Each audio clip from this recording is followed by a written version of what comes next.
देवी देवताएं कैसे पैदा होते हैं। कलयुग के विनाश के बाद सारी दुनिया खत्म हो जाती। ओम शांति। सृष्टि चक्र में कलयुग के विनाश के बाद सतयुगी देवी देवताएं कैसे पैदा होते हैं।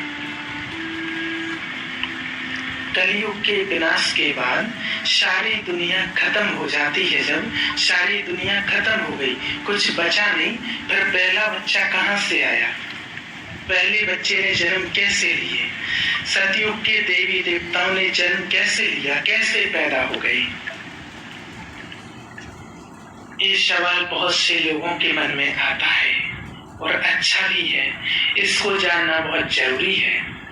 जब हम ब्रह्मा बाबा की जीवन कहानी सुनते हैं, माउंट आबू में जाकर देखते हैं, दादियों से जब ने सुना है या बाबा की जीवन कहानी की पुस्तकें भी हैं, उसमें भी लिखा हुआ है कि बाबा को साक्षात्कार हुआ विनाश का, और फिर बाबा को उसके बाद दूसरा साक्षात्कार हुआ स्थापना का।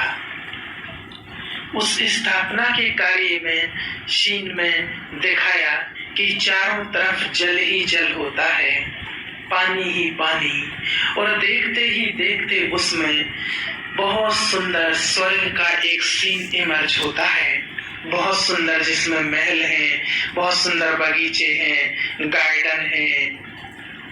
ऐसा एक सीन उनके सामने आता है। ऊपर से कोई आत्मा आती है तो कोई राजकुमार बन जाता है, कोई राजकुमारी बन जाती है। देखते ही देखते एक स्वर्ग का बहुत सुंदर सीन हंसता खेलता दिखाई देता है। फिर बाबा को मैसेज मिलता है, संदेश मिलता है कि ऐसी दुनिया तुम्हें बनानी है। उस समय बाबा ने कहा, मैं कौन हूं, मैं कैसे बनाऊंगा, मैं क्या करूंगा। परंतु जानी जाननहार परम पिता परमात्मा शिव, परमात्मा ने ये सीन दिखाया।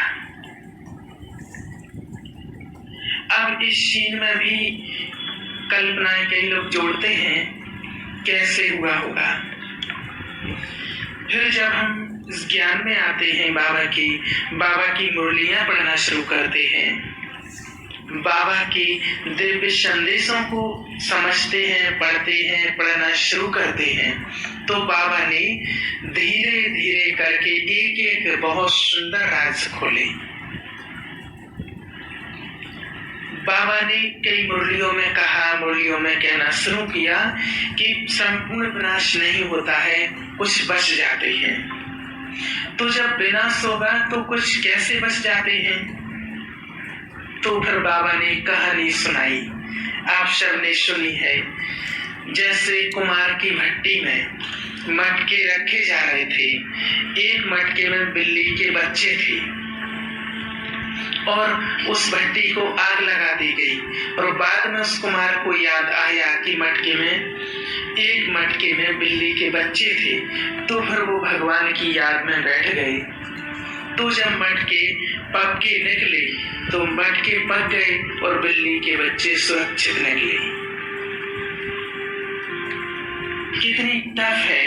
एक बाबा कहते हैं कि ये कहानी आपके लिए है कि जब चारों तरफ विनाश होगा, उस समय केवल कुछ आत्माएं अपने शरीर के साथ सुरक्षित रहेंगी।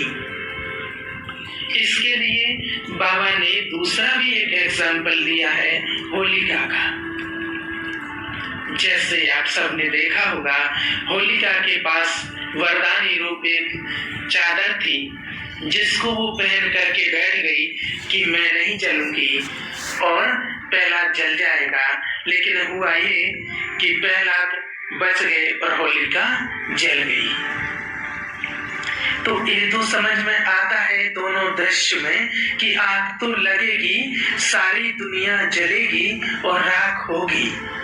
जैसे जब साक्षात्कार हुआ कि आग लगेगी और इतना टेम्परेचर बढ़ेगा, इतना गर्मी बढ़ेगी दुनिया में कि बहुत गर्मी होगी और बहुत हार्ड चीज भी पिघल जाएगी, हर वस्तु पिघल जाएगी, इतना टेम्परेचर बढ़ेगा, इतना टेम्परेचर बढ़ेगा। बाबा ने बताया कि कुछ भी नहीं बचेगा, लोहा भी गल करके पानी की तरह हो जाएगा, इतना टेम्परेचर बढ़ेगा। अब उसमें वो शरीर कैसे बचेंगे, ये बात हजम नहीं होती है, कई लोगों को भी नहीं समझ में आती कि कैसे बच जाएंगे। जब लोहे जैसे उससे भी और हार्ड चीजें पिघल जाएंगी तो फिर शरीर कैसे बचेगा। उसके बाद फिर बाबा की मुरलियों में मिला कि जो आत्माएं योग के द्वारा अपने आप को पवित्र बनाती हैं और साथ साथ प्रकृति को भी पवित्र बनाती हैं, प्रकृति को सहयोगी है, प्रकृति की सहयोगी बनती हैं, प्रकृति को सहयोग करती हैं, उनके शरीरों को प्रकृति लास्ट में सुरक्षित रखेगी। जो प्रकृति को भी प्योर बनाने के लिए योग करते हैं, प्रकृति को भी पवित्र बनाने में सहयोग देंगे, उनके शरीर सुरक्षित रहेंगे, क्योंकि प्रकृति उनको हेल्प करेगी। आपने प्रकृति को हेल्प किया है तो प्रकृति आपको भी हेल्प करेगी। फिर हम साइंस को देखते हैं कि इतने बॉम्ब्स, इतने मिसाइल बना करके रखे हैं, लेकिन वो चला क्यों नहीं रहे हैं। तो दोनों की अगर सीट पर जाकर के देखा जाए, देखा है उन्होंने, दोनों की सीट पर जाकर के देखा कि अगर मैं बटन दबा दूं तो वो तो मरेंगे और वो बटन दबाएंगे तो मैं भी मरूंगा, मेरे भी बचने का कोई चांस नहीं है। लेकिन कोई मरना नहीं चाहता है, इसलिए वो बटन नहीं दबा रहे हैं। लेकिन फिर वो किसका इंतजार कर रहे हैं?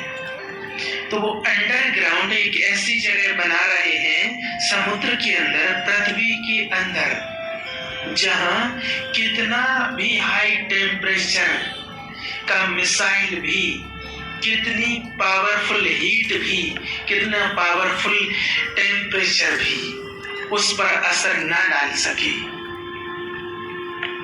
ताकि होलिका की तरह हम चदर में घुस जाएंगे और प्रहलाद मर जाएगा, इस मना सारी दुनिया मर जाएगी।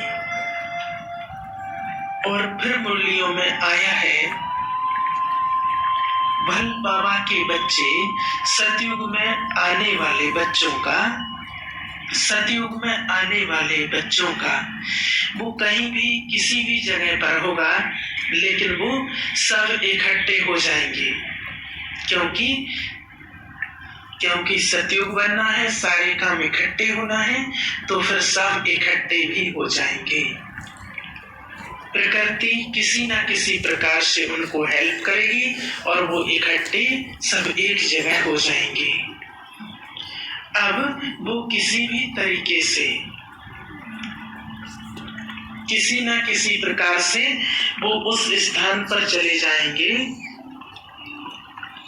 जिन्होंने उन्होंने अपने लिए सुरक्षित रखा है। दुनिया वाले मिसाइल चलाएंगे, आग लगाएंगे, लेकिन वो प्रहलाद की तरह सुरक्षित बच जाएंगे। अब वो सतयुगी आत्माएं कैसे जन्म लेगी, उसके लिए बाबा के पास डेथ के बाद जितने भी संदेश आए हैं वतन से, उनको सुना है, पढ़ा है। पहला कि इस आत्मा ने शरीर छोड़ा है, जो अब इसको बहुत अच्छा ज्ञानी परिवार में जन्म मिलेगा। जना या तो पहले ज्ञान में चलते होंगे या इनके जन्म के बाद ज्ञान में चल पड़ेंगे, ताकि ये अपने कार्य को पूरा कर सके। दूसरा, विशेष रत्नों के लिए संदेश आया कि उन्होंने एडवांस पार्टी में जन्म लिया है। एडवांस पार्टी की आत्माएं वो जो सतयुगी एडवांस स्टेज की आत्माओं को, जिनका पवित्रता से जन्म होता है, उनका अपना जन्म तो विकार से होगा, जो है उनका जन्म तो विकार से होगा, परंतु वो सतयुग के आदि रत्नों को पवित्रता से जन्म देंगे। क्योंकि बाबा ने कहा मुरली में, बड़ा सीधा स्पष्ट शब्दों में कहा कि ये बेकारी शरीर सब चलेंगे, केवल निर्विकार से जन्म लेने वाले शरीर सुरक्षित रहेंगे। क्योंकि जब विनाश होगा तो जितने भी विकार से जन्म लेने वाले शरीर हैं वो सब जलेंगे, परंतु जो निर्विकारी शरीर हैं वो बचेंगे।